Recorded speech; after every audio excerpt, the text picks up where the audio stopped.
They've almost finished loading our cargo. We should be ready to depart right on schedule, or so I'm told. Excellent. 'Tis nice to have a smooth beginning to one's journey, at the very least. It's funny.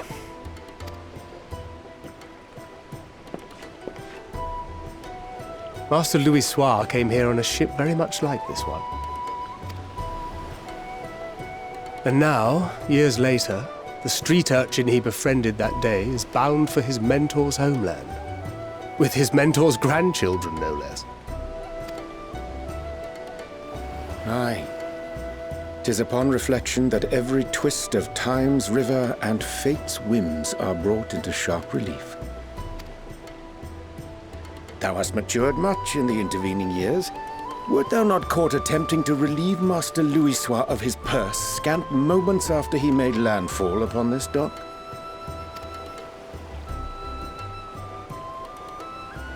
Oh, really? Now that's a tale I'd like to hear.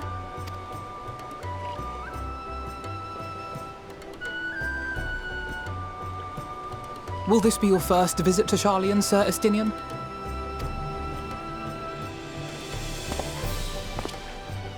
Sir Estinian?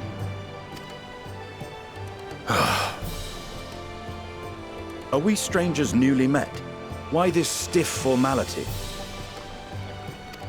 I, merely meant it as a professional courtesy, since we are now colleagues in an official sense. I'd rather you dispense with the sirs, especially in private company.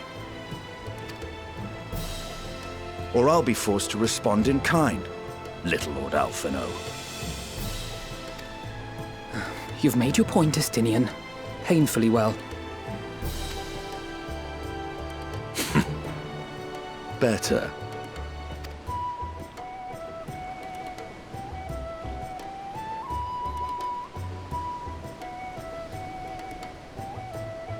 Are you all right, Tataru? You seem positively distraught. Distraught? Me? Don't be silly. I think it's lovely that they get to see their homeland. It's just, we're trying to thwart the schemes of an army hellbent on destroying the world. And once again, I have to stay behind and worry that this is the last time I'll get to see my friends.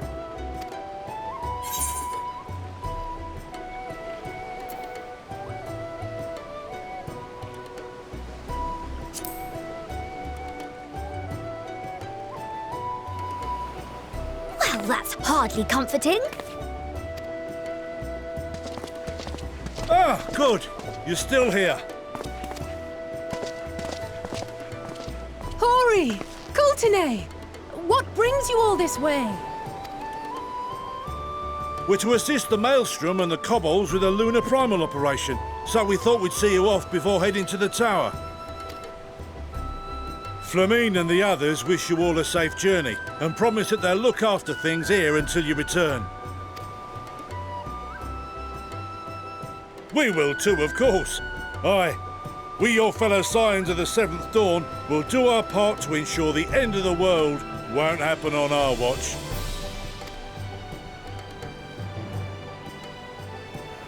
We're set to sail! All aboard for Sharlayan!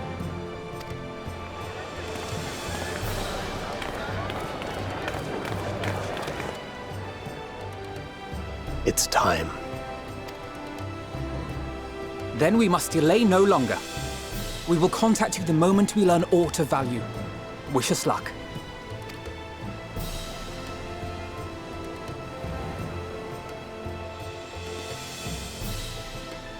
Have a safe journey, and please, please, be careful.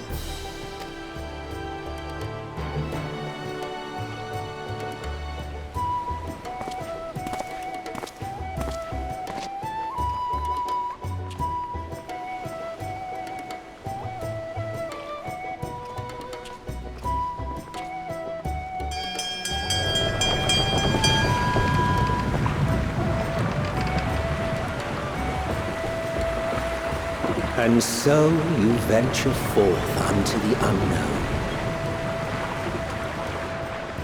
A fate beyond the horizon that cannot be divined.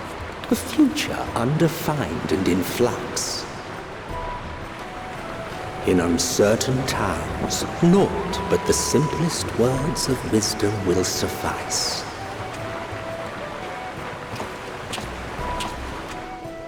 That which lives is destined to die.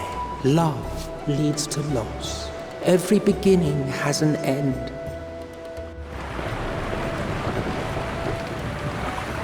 Treasure every moment, every step of your descent.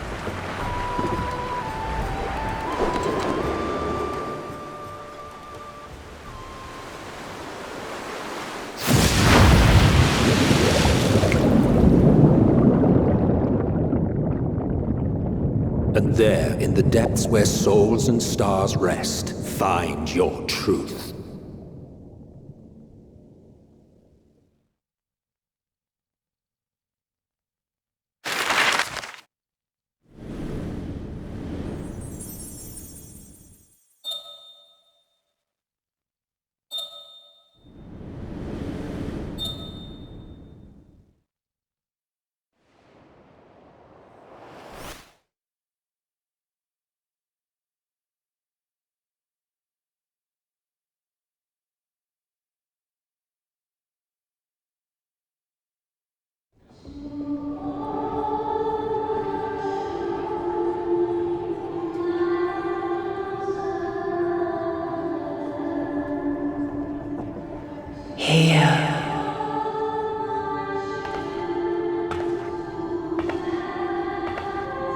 Feel.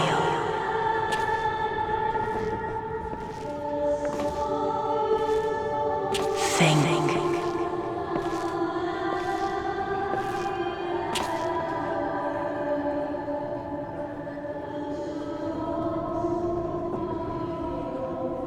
The day has barely dawned, my fellow earlier riser. Though we're hardly alone in that. Envious of those still sleeping soundly, no doubt.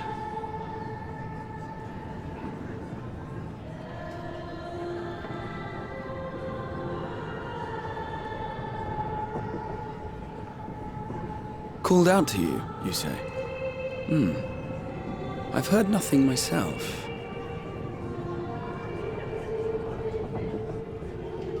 In any case, I dare say the sea air will do you good. Why not join the others on deck? Sharlayan should be coming into view at any moment.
My voice yet reaches you. I am glad. Hear, feel, think. And thus do we meet face to face at last. My warrior of light, guided by the crystal.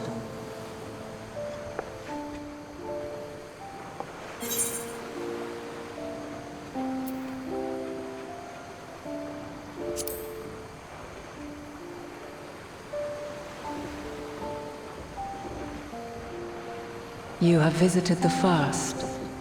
You have every right to say that. You have gained an understanding of what I truly am, what Eidolon has always been, a primal.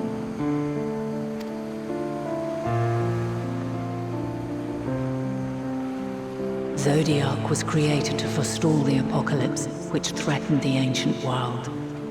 And I was brought forth to bind him.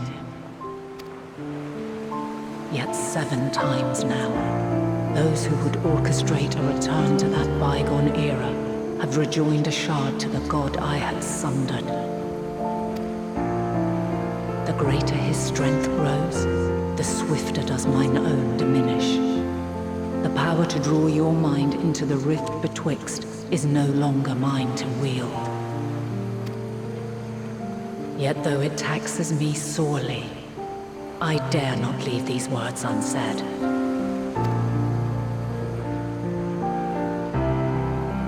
Even bereft of my guidance, you and your companions have accepted the burden of this star's troubled past. A conjunction has begun to form, an intertwining of your time and mine. Wheels shudder and turn. Conflict looms. Monumental. Which will decide the fate of this world and all life upon it.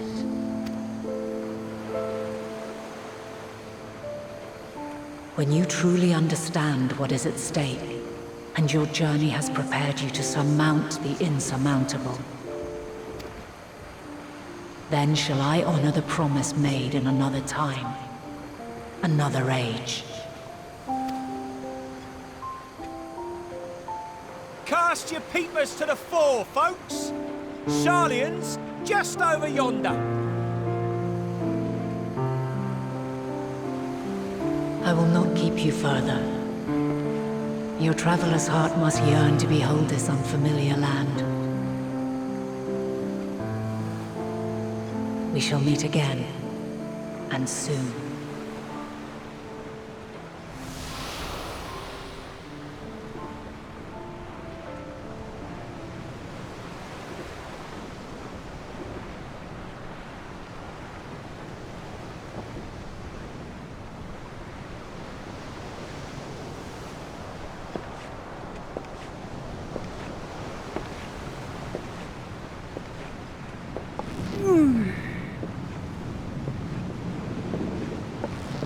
Oh, what a fine morning.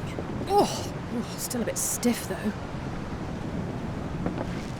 And a good morning to you too. Taking a look at the island already? Then let's go. Let's go! Might still be room in the prow if we're lucky.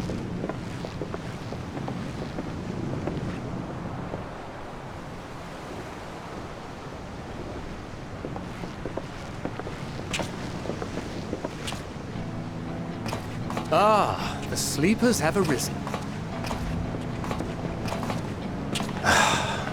There she is. Good old Sharlayan.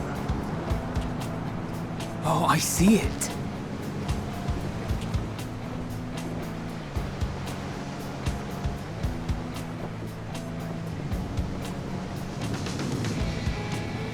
Home.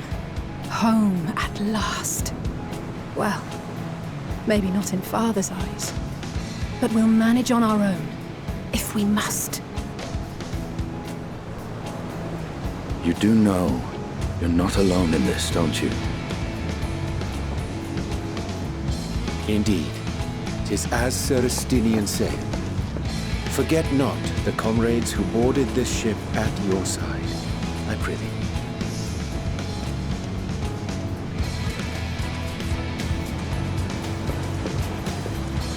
Thank you, my friends. We are ever grateful for your steadfast support. Upon arrival, we will be disembarking into the heart of Sharlayan proper.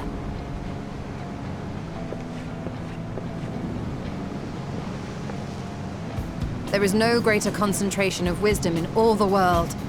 I am confident that somewhere within that center of knowledge and learning, we will find the answers we seek.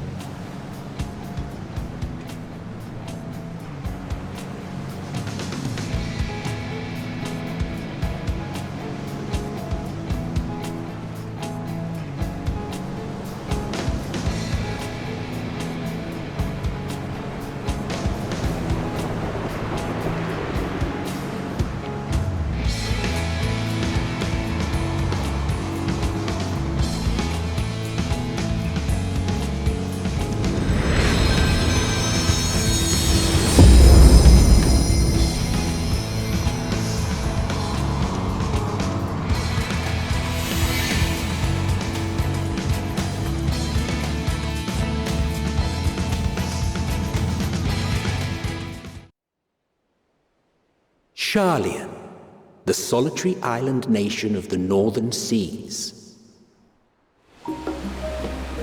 Where under the watchful gaze of Thaliak, patron deity of scholars, academics hoard all manner of knowledge and secrets. Once, they deigned to accept foreign students into a distant colony maintained in the Dravanian hinterlands. How swiftly they abandoned it once the first Garlean boot set hostile foot on Alamegan soil. So averse to the prosecution of war, these men of wisdom, your would-be allies.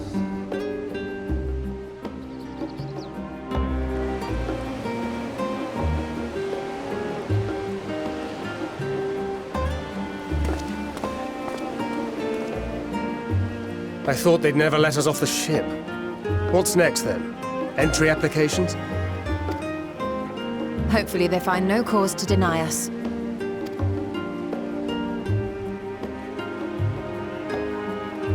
Hasn't Sharlayan all but severed relations with foreign powers? Those of us without direct ties, myself included, may be refused outright. 'Tis true that, as a nation, Sharlayan only forms trade agreements with a select few neutral countries.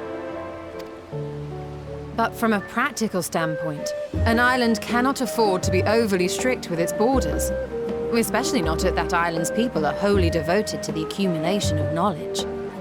If one submits the proper paperwork, with satisfactory evidence of identity and intent, then foreigners may be granted entry. May. Quite. So let us be absolutely clear on these points before we proceed. The immigration officer will ask for your affiliation and your purpose of visit. Considering Sharlayan's views on intervention, I strongly suggest we avoid any mention of the Scions. Krile has laid the groundwork for us to act as associates of the students of Baldesion, and our ostensible reason for being here is to aid in their order's restoration.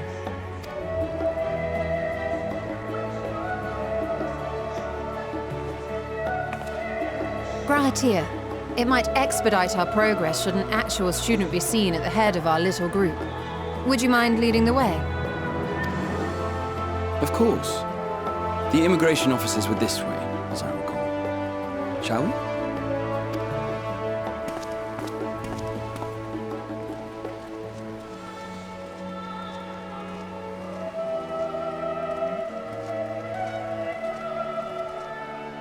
Greetings.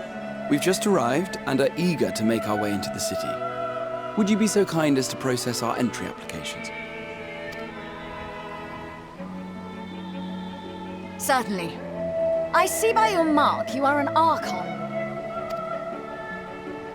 I am. G'raha Tia of the students of Baldesion at your service. I was assigned to an Eorzean survey team, but have returned to assist with the reformation of my order.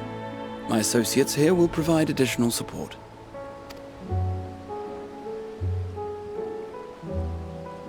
Very good. I have paperwork detailing your group and its scheduled arrival for today. And it seems some few of your companions are also Archons. If you'll step forward, we can process those applications first.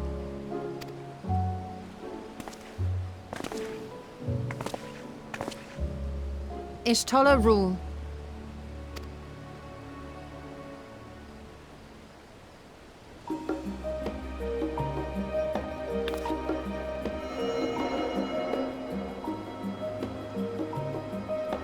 See how it glows? That list is etherically linked with the citizen registry kept in the main repository.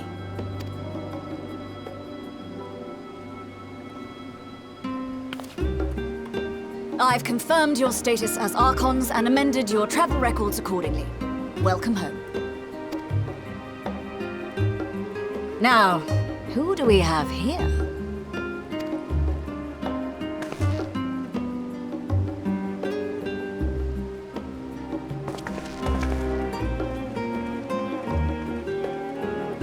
Alphinaud Leveilleur.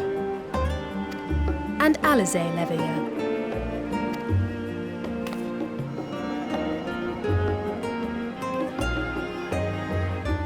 Your applications have also been approved. Having said that, the streets are abuzz with talk of how House Leveilleur's lord disowned his young progeny.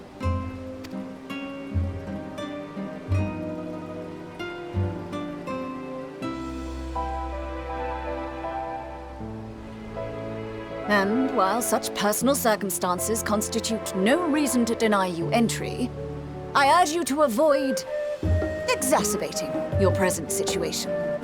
Times are quite troubled enough already. We shall keep that in mind.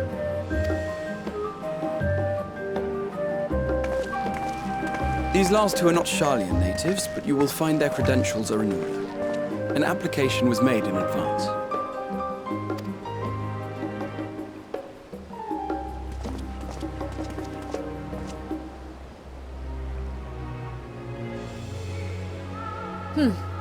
Name and occupation?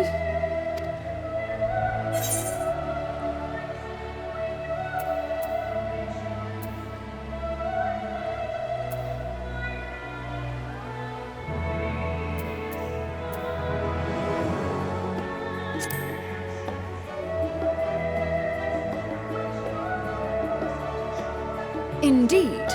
Your profile describes you as an adventurer, but one also trained in the rather more constructive pursuits of procurement and production.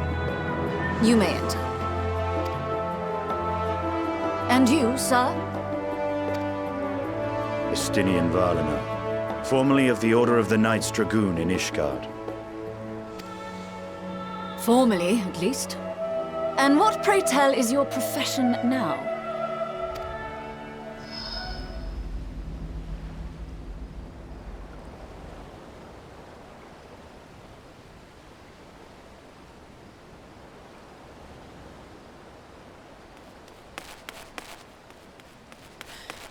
If you'll allow me...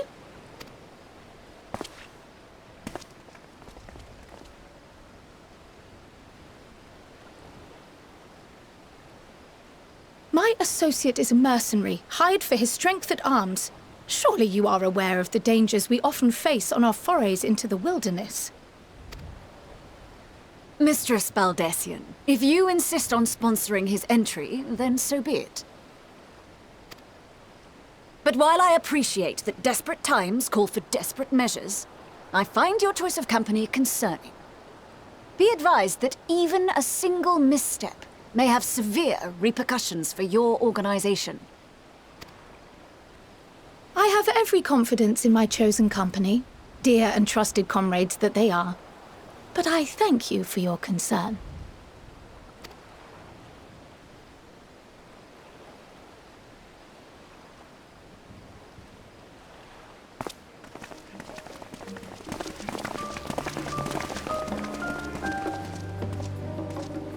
Krile!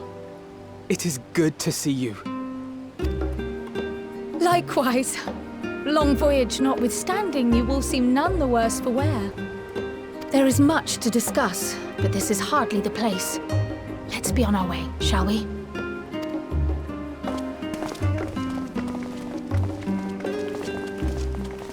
Oh!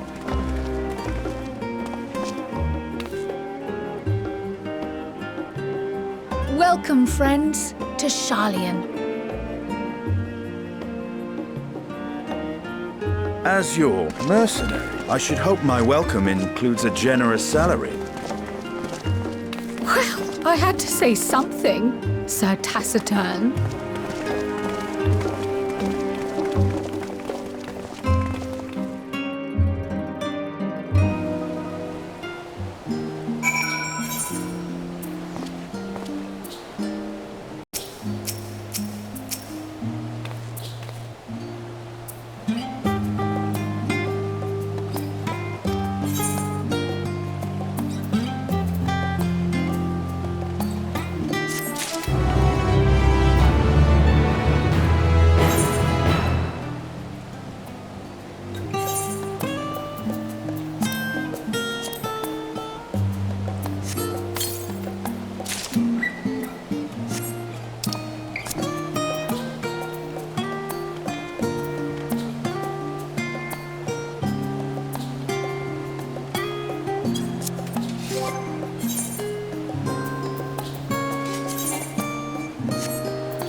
Pray forgive me.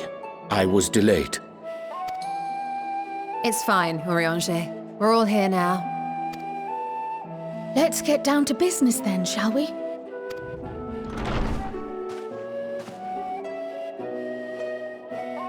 Come what may, we must prevent the Telophoroid's plans from coming to fruition. At present, I see two paths for gathering the information which may aid us in achieving that goal. The first involves an investigation into the change which has come over Sharlayan, not to mention the recent inscrutable behavior of the Forum. As most of you know, the 99 members of the Forum are elected from the general populace. This alone guarantees a plethora of opinion with regards to foreign policy. The bibliotheques, for example, are a group of conservatives which would have Sharlayan focus on recording history, while remaining entirely uninvolved in the making of it. And at the other extreme, we have advocates for proactive diplomacy and direct intervention. My grandfather Galef was one such member, as was Archon Louisois. Yet despite our diverse factions and philosophies, the recent vote to deny Eorzea's request for assistance was unanimous. Even more concerning was the fact that many cited other, more pressing duties as justification for their recalcitrance. Fourchenaud's refusal in G'raha had those same undertones. 'Twas as if, having stared unblinking into the face of impending doom, he had simply turned away to pursue something more important. But what could that possibly be? A mystery indeed, and one which I ask for your help to solve. Our future may depend on it. As for our second potential path, it concerns a request made directly to the students of Baldesion. Our organization was founded primarily to study strange and unexplained phenomena the world over. Mysterious relics and ruins, arcane disturbances, and so forth. Compared to our more isolationist Sharlayan colleagues, we have strong connections overseas, namely with scholars and academics who share our passion for the unknown. The request in question comes from one such acquaintance, Nadana, an alchemist residing in distant Thavnair. Her missive describes the sudden appearance of a tower, and the subsequent summoning of what I can only assume is a lunar primal.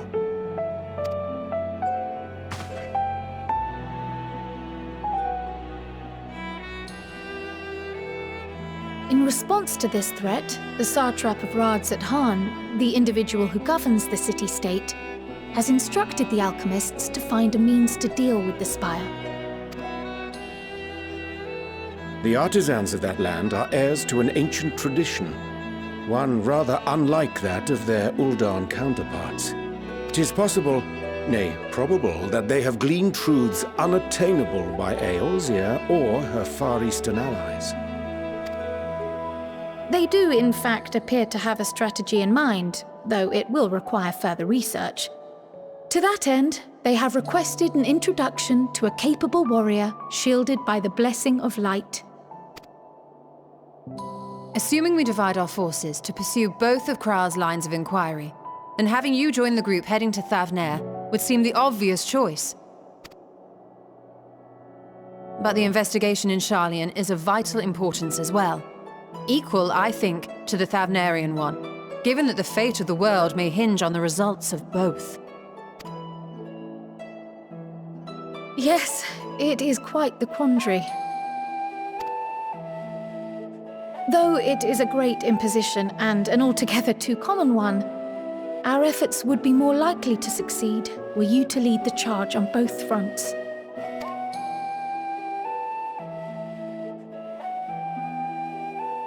You are indeed our champion. As to which task to tackle first, we will defer to your decision. Let us next decide how everyone else might best be assigned. As for myself, I shall continue what I've begun in Sharlayan. I should also like to steal the services of an Archon or two. and thereby gain access to a greater range of reading material. I will help with that.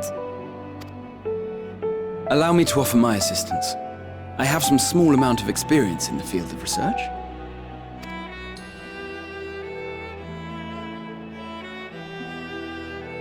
Alize and I would also like to help, if you would have us.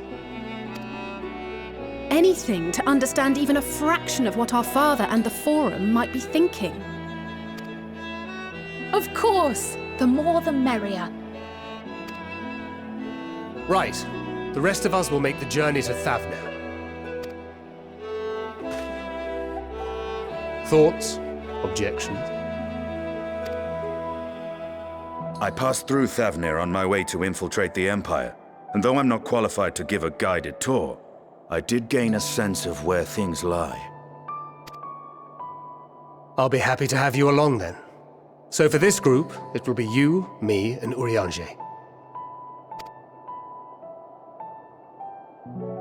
Give me a moment afterwards, and I'll supply you with all the details of Nadana's request. Consider this hall our rendezvous point once our respective tasks are complete. May our investigations prove fruitful.